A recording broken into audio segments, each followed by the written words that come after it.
Welcome back to our channel where we share updates and untold stories about Catherine, Princess of Wales and her royal family. Today we bring you some news. Catherine and William stun in first appearance as King and Queen at Windsor after King Charles, passing a nation in grief. In honor of King Charles's death, flags all throughout the UK have been lowered to half-mast. As the country deals with the death of its king, military gun salutes will commemorate the occasion, and sports events will have periods of quiet to respect his memory. The royal family has been a part of British society for a long time, but now they are going through a big change, and the public is quite sad about it. People all around the nation have come together to quietly mourn the man who has been a continuous presence in their life for many years. Some have laid flowers at royal homes, while others have stopped to remember him. The word of King Charles's death traveled quickly, surprising everyone in the country. People have gathered at Parliament Square in London. Some are standing quietly, while others are expressing their memories of the late monarch. One guest who was clearly upset said, "We were walking through Parliament Square when we heard the news. We both knew we had to come here. It feels like a part of our history has gone." For many, Charles was more than simply a king. He was a person who had changed with the times, dealing with the difficulties of contemporary monarchy, but still following tradition. Many people are quite sad because they know that his death symbolizes the end of an era. The nation is getting ready for the next several days as the formal mourning period starts. The royal family, now commanded by King William and Queen Catherine, has to deal with their own loss while also taking on their new duties. The public also has to get used to a new reality, one in which the monarchy continues ahead with new leaders. But just now, the attention is still on grieving and commemorating the life of a monarch who, despite his faults and problems, was a symbol of continuity for decades. A royal debut in the middle of grief. When the first light of daylight hit Windsor Castle, it looked sad. King William and Queen Catherine came out into the grounds with looks of determination and genuine sorrow on their faces. This was their first public appearance as king and queen without anybody else there. It was a very important occasion, since it happened after King Charles died. The pair, clothed in muted colors, proceeded with calm purpose. Their presence alone gave people a feeling of stability at a time of national turmoil. There was a lot of sadness in the air, but as they went forward, the audience reacted with a combination of respect and quiet optimism. The walkabout was a spontaneous act, but it was also a well-thought-out one that showed the new king and queen's dedication to interacting with the people. This was not a formal ceremony. It was a private time of bonding that let the royal pair walk beyond the palace gates and into the hearts of people who were grieving with them. As they got closer to the sea of flowers that had been left for them in the last several days, the moment seemed to become heavier. There were sympathy messages, handwritten letters, and lovely flowers as far as the eye could view. Each one showed how deeply connected many people felt to the late monarch. William stopped to look at the tributes, and Catherine reached out to touch a card that really touched her heart. These simple, unplanned, and real acts spoke a lot about how they felt about the monarchy. People from all across the nation and even locals came together in the early hours of the morning despite the cold to pay their respects. Many others had Union Jacks or pictures of King Charles, and their expressions showed a mix of sadness and calm resolve. William and Catherine stopped a lot as they walked through the crowd to shake hands, embrace people, and listen to tales. One lady, her voice shaking with emotion, spoke about how Charles's efforts to protect the environment had motivated her family to do the same. William nodded in agreement, his eyes firm, yet softened by loss. "We are committed to carrying that forward," he said, making a modest pledge to honor his father's memory. Catherine, always graceful, bent down to talk to a group of kids. You could tell she was a mother by the way she listened and answered. A little girl gave her a flower, and as she took it, Catherine murmured words of consolation that made her smile through her tears. William regularly looked at Catherine and smiled, and she did the same. Their body language portrayed a tale of their relationship at every step. This wasn't just a job that had to be done. It was a time of shared grief, proof of how powerful empathy can be when someone dies. A bond made in grief. It wasn't only royal tradition that helped King William and Queen Catherine get through this time of great sorrow. It was also a sign of how strong their relationship was. Over the years, they have established a partnership based on respect for one another's shared responsibility and a strong commitment to each other. That foundation turned out to be quite useful now that they were in charge. Their link, which was both very private and very public, was the most important thing that made it possible for them to lead with elegance and empathy. They didn't simply do their jobs when they were sad, they showed what caring leadership really is. They gave the country not only a monarchy, but a unified front of strength and perseverance. Even the slightest things showed how the pair interacted with each other. William's steady presence and soothing hand on Catherine's back as they proceeded through the throng showed that they had a strong emotional bond that went beyond their duties. Catherine, on the other hand, showed quiet strength. She was calm on the outside, but she was sad on the inside. Their relationship wasn't one of power, it was one of working together with support and understanding flowing freely between them. This wasn't the first time they had to deal with the weight of national grieving together. In 2022, they joined the royal family in delivering comfort following Queen Elizabeth's death. This time, however, it was different. This time they stood alone as the new king and queen with all the expectations on their shoulders. Their ideology of leadership was based on the idea that monarchy was not about distance, but connection. In the past, royal leaders typically acted like they were above everyone else. But William and Catherine chose a more open and emotionally connected way of ruling. What they did at Windsor showed that they believed this. They didn't just notice the pain of people around them, they let it in and let themselves be impacted by the tales they heard and the tears they saw. People knew Catherine for her capacity to connect with people on a deep level and her kindness. She was seen leaning down to talk to youngsters, giving them comfort that was both motherly and royal. William, who was always there, listened carefully and gave thoughtful but sincere answers, making sure that everyone who spoke to him felt heard and respected. In many respects, this event summed up the heart of their rule. Their union was not just a personal one, but also a political one. It showed how the contemporary monarchy might change while still staying true to its roots. They didn't want to forget the past. They wanted to move it forward with a fresh sense of purpose. They showed that leadership wasn't about being strong alone, but about the strength of being together via their small gestures, shared looks, and steadfast support for one another. They didn't simply provide words of comfort, they also gave an image of royalty that was not remote but very personal. The legacy of King Charles' people constantly questioned King Charles's rule, and his public expectations changed throughout time, but he was always committed to his duty, the environment, and the people of the United Kingdom. His death in July 2025 marked the end of an era not only for the monarchy, but also for British culture and politics in general. Charles had always tried to find a balance between tradition and modernity in his royal existence. He wanted to redefine the monarchy's position in a society that was becoming more and more skeptical of its importance.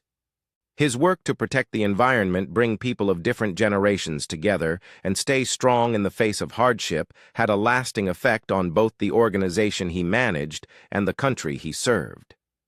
Charles's effort for the environment is one of the things that will live on after him. He became a worldwide champion for ecological responsibility by supporting sustainable building from the start and passionately supporting organic farming and climate action. His projects such as the Prince's Foundation and the Sustainable Markets Initiative tried to make environmental awareness a part of economic and development policy. Even when his duties as king changed the public events he attended, he never wavered in his support for these causes. His son, now King William, has already said that he would continue this goal. He stressed the necessity for a monarchy that not only recognizes, but also actively works on the most important problems of the contemporary world. Charles's personal attitude to monarchy also affected how the people saw it in addition to policy and campaigning. Queen Elizabeth II, his mother, ruled with a sense of unwavering tradition and calculated distance. Charles, on the other hand, wanted a monarchy that was more open and personal. He worked with a variety of groups, raised awareness about mental health, and helped veterans and their families. Many people liked him because he could connect with them on a very personal level. This was especially true for those who regarded him not only as a royal figure, but also as a guy who had overcome personal problems and come out stronger. His death was not just the death of a king. It was the death of someone who had in many respects changed what it meant to be a contemporary king. So the turnover of power to King William and Queen Catherine was not only a new leader, it was also a continuance of a monarchy that was changing. Charles's reign had already set the stage for a royal family that was more involved and aware of social issues. His son and daughter-in-law were ready to build on that foundation.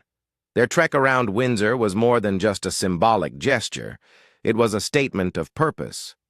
They would lead with compassion, knowing how sad the country was and promising to respect Charles's legacy while making their own way. With their help, the monarchy would keep adapting to be relevant in a world that is always changing. A walk of memory and connection.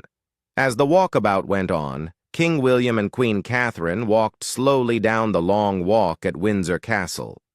This famous walkway was lined with flowers and handwritten notes from a country in mourning. The air was full with emotions, yet the pair stayed calm and quite human. They didn't hurry through the gathering. Instead, they took their time talking to mourners, listening to their tales, and providing gentle words of consolation. The people in the audience, who were from all across the UK and beyond, had risked the cold of the early morning to pay their respects. Their expressions showed both sadness and resolve. Some carried Union Jacks, while others held pictures of King Charles. Their presence showed how deeply many people felt connected to the late king. One of the most touching parts was when a group of youngsters walked up to the royal couple with homemade cards in their hands.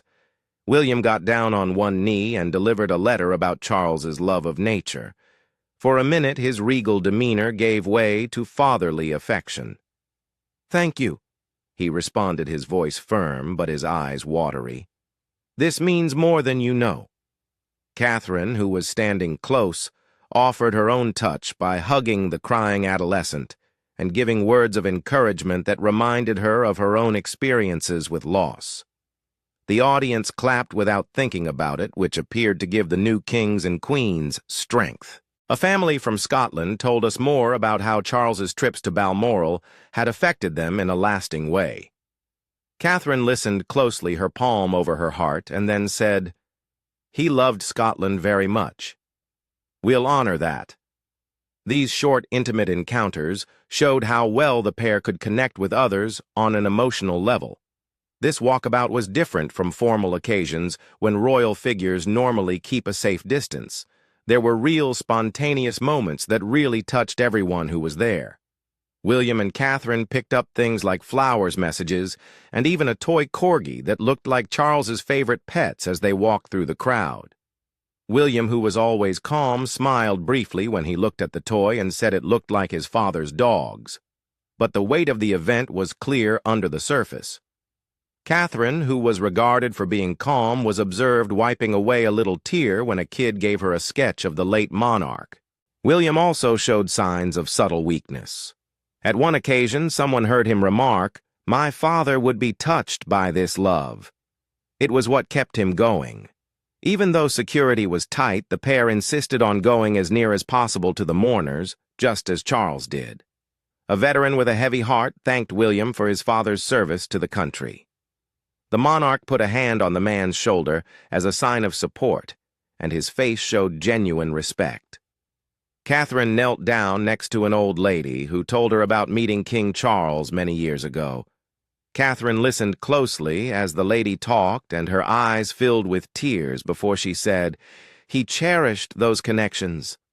Every look and every hushed word between William and Catherine communicated a narrative of shared sadness and resolve. This wasn't just a job to do, it was a time of deep connection that showed how powerful empathy can be in leadership. As the walkabout went on, the royal couple's presence formed a bridge between the past and the future. It was a sad goodbye to King Charles and a gentle welcome to King William and Queen Catherine. What the media and the public said. The walkabout at Windsor Castle quickly became a defining landmark in the early days of King William and Queen Catherine's rule, with both the media and the people commenting on how emotional the occasion was.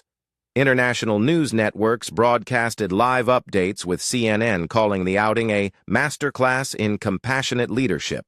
Many people praised the royal couple for being able to connect with mourners on a very personal level, and many commentators pointed out that their presence brought comfort and unity to a grieving nation. There were a lot of videos and pictures of the walkabout on social media. They showed Catherine hugging a crying adolescent and William talking to a veteran in a sympathetic way.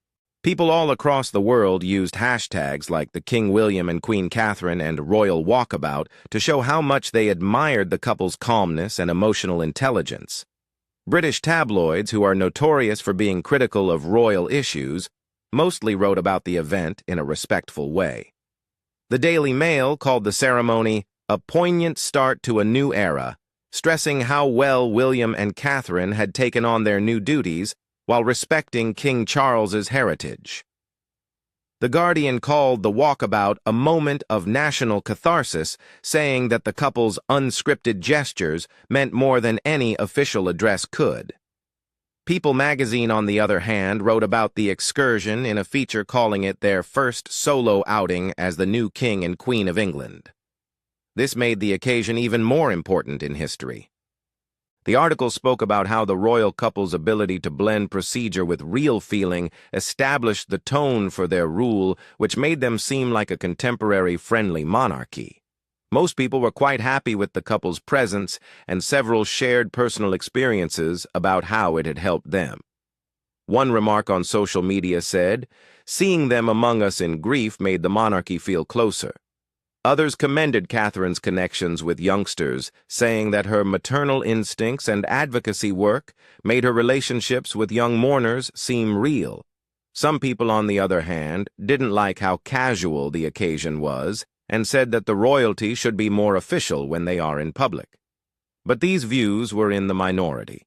Most people welcomed the walkabout as a welcome break from royal customs that focused on empathy instead of strict rules. There was no way to avoid comparing this royal walkabout to others, including the one that happened when Queen Elizabeth II died in 2022. Then William and Catherine joined other members of the royal family in comforting the people. This time, however, all eyes were on them, which was a big change in their roles. The media made connections between the two events, saying that the 2022 meeting had set the scene for the way they led now. Business Insider pointed out that the pair's attitude stayed the same. They put human connection ahead of formality. The Mirror, on the other hand, focused on how the Windsor walkabout made them seem like a royal couple ready to lead with heart. As the day went on, the royal couple's entourage kept an eye on how the public was reacting, knowing that this event was already changing how people saw their reign. The walkabout was a way to celebrate King Charles's memory and mark the start of a new chapter in the monarchy's connection with the people. In this new chapter, compassion, accessibility, and shared sadness would be the hallmarks of the monarchy's changing relationship with the people. A family going through changes. The death of King Charles had a severe emotional impact on the royal family, especially the children of King William and Queen Catherine. It wasn't only the public sorrow and media attention. The walkabout at Windsor was more than simply a public occasion for George, Charlotte, and Louis. It was a turning point in how they thought about duty loss and the changing role of the monarchy. The young royals weren't the main focus of the gathering, but they saw their parents engage with the people and learned lessons about perseverance, empathy, and leadership from how their mother and father acted.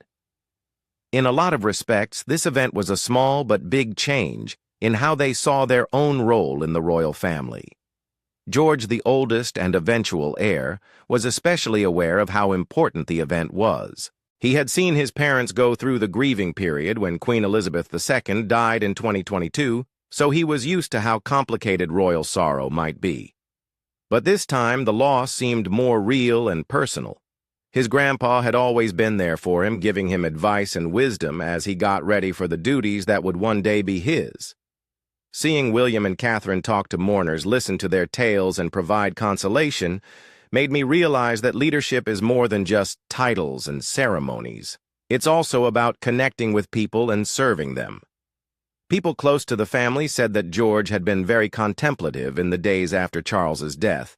He asked deep questions about responsibility, legacy, and how he might respect both his father's and grandfather's work in the future. Charlotte, who was always calm and alert, saw how Catherine handled the situation. People have always said she was calm and collected even as a child. She was naturally comfortable in public, frequently echoing her mother's elegant yet friendly manner. During the Windsor walkabout, many saw her intently monitoring Catherine, especially when she was with kids and those who were clearly grieving. Charlotte liked how Catherine could console her without being fake. This made her think that being a strong leader wasn't about being distant, but about having emotional intelligence. People within the palace said that Charlotte had been talking about how she might help the monarchy change over time, especially in areas like mental health awareness, and getting young people involved, causes that her mother and grandpa had both supported. The incident was different for Louis, the youngest of the three. He was still too young to truly understand what it meant to be a prince, but he found ways to lighten the mood amid the serious setting. People who knew the family well frequently said that his innate fun helped balance out the serious feelings that were going on at the time. Charles really liked Louis and frequently made him laugh and feel good about himself when he was young. The little prince felt the loss deeply, yet he was able to find moments of happiness even when he was sad. This showed how strong his parents had made him. His presence reminded everyone that the monarchs should also enjoy the lighter side of life even when they are sad. This was something Charles had always appreciated. The family's talks in the days after the walkabout were about more than just sorrow. They were also about what to do next. William and Catherine spoke on how important it is to be together, support each other emotionally, and talk to each other openly based on their own experiences of dealing with public duty and personal grief. Like when Queen Elizabeth died, they put their children's needs first and made sure their sadness didn't get in the way of their desire for stability. People who knew the couple well said that they had planned this moment as a chance to reinforce the values that would shape the next generation of royals: compassion, adaptability, and a deep understanding of how the monarchy's role in modern society is changing. A new time for the monarchy. As King William and Queen Catherine take on their duties as rulers, it becomes clearer what they want for the monarchy: a balance between history and modernity, efficiency and accessibility and duty, and a new sense of purpose. William and Catherine are ready to make changes that reflect the changing expectations of both the public and the royal institution itself. This is different from prior transitions when change happened slowly and carefully. They aren't making big changes all at once. Instead, they're making little planned changes over time to keep the monarchy relevant, while keeping the dignity and stability that have distinguished it for generations. One of the most exciting things about their rule is that royal procedures will continue to be updated. There have already been talks about making public appearances more efficient so that the monarchy may stay engaged without seeming overworked or out of touch. William and Catherine have shown this change in their recent public appearances by putting accessibility ahead of strict formality. William wants to make the monarchy seem more linked to regular people, which is different from his father, who generally kept a more formal distance. This might mean that certain long-standing rules, such as the severe limits on public engagement, could be relaxed. For example, there are suggestions that Queen Elizabeth II's no selfies regulation may be changed to make the monarchy more accessible and involved, especially when talking to younger people. William and Catherine are anticipated to make structural changes to the royal household to make it more open and efficient, in addition to making public appearances. It seems like Buckingham Palace may get a big makeover in the next several years with the goal of cutting expenses and getting more people involved. This might mean looking at the royal family's public financing again to make sure that taxpayer support is in line with the monarchy's changing position in modern society. There are also talks of decentralizing royal activities so that government may be more flexible and reach outside London. Windsor Castle, which has traditionally been a second home, may become the family's main headquarters. This is part of a larger trend toward a monarchy that is both physically and emotionally closer to the people it serves. William's personal vision for the monarchy goes beyond only making changes to how it works. It also includes a reinvigorated commitment to the issues that have been important to him throughout his life. Environmental activism, a passion passed down from King Charles, will be a big part of his reign. William, on the other hand, is anticipated to be more hands-on, bridging the gap between royal influence and real action. This is different from his father's more policy-driven style. His foundation, which has long backed efforts to protect the environment, will probably have a bigger say in making rules on the environment at home and throughout the world.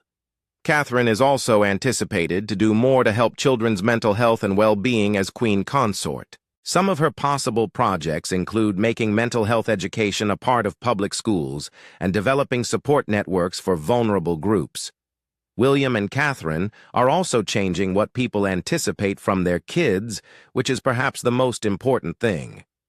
In the past, royal children were raised according to rigid rules and public duty. However, the pair has said they want to give their kids more freedom.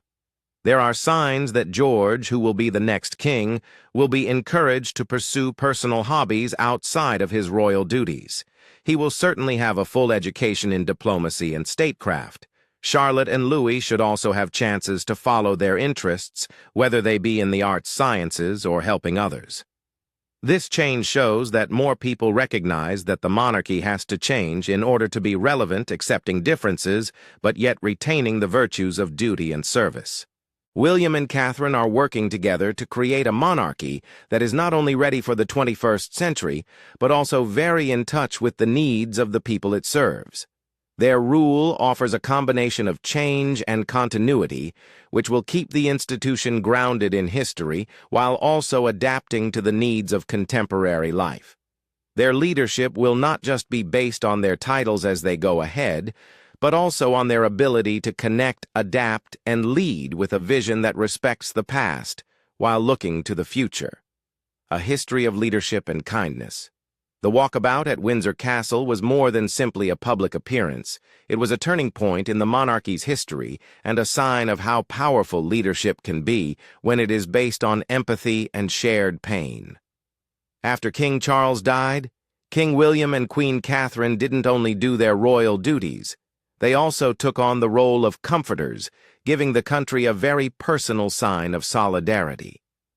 Their presence among the mourning and their desire to listen and interact showed that the monarchy was not remote or untouchable, but one that knew how heavy grief is and how important it is to connect with other people. This event, which was not planned and was very real, set the tone for their rule, which marked the start of a new period in which tradition and modernity could live together in peace. The walkabout gave the British people hope that the monarchy might still be important in a changing world. It reminded me that titles and ceremonies are a part of royal life, but real leadership is about being able to soothe, listen, and lead with kindness. People showed their support for William and Catherine in person and on social media. This showed that everyone saw how approachable and emotionally intelligent they were. Their ability to blend royal etiquette with real human emotion struck a chord with a country in sorrow. This reinforced the concept that the monarchy at its finest is not simply a symbol of continuity, but also a source of strength in times of uncertainty. In the past, royal transitions have typically been marked by formal rituals and carefully planned events. The Windsor walkabout, on the other hand, was a real unfiltered expression of leadership. People compared it to other royal events, including the tributes that followed Queen Elizabeth II's death, but it was special since it was the first time the new king and queen had been seen in public on their own. This time, unlike in the past when the royal family traveled together, it was all about William and Catherine. This was their time to shine as sovereigns in their own right. Their capacity to deal with sadness while yet feeling a sense of responsibility showed that they were not only strong individuals, but also ready to lead at a time when the monarchy had to change to be relevant. The walkabout had an effect right away, but it also set the stage for the ideals that would govern William and Catherine's rule. Even in those first few days of grief, it was clear that they were committed to environmental issues, mental health awareness, and making the monarchy more accessible. By choosing to interact directly with the people, they showed that their reign will be based on service, a profound understanding of the people's needs, and a vision for a monarchy that changes with the times. This wasn't only a goodbye to King Charles, it was also a subtle guarantee that the monarchy would remember its history while moving forward with elegant strength and a strong sense of humanity. Thank you for watching the video. Please let us know your thoughts and goodbye for now.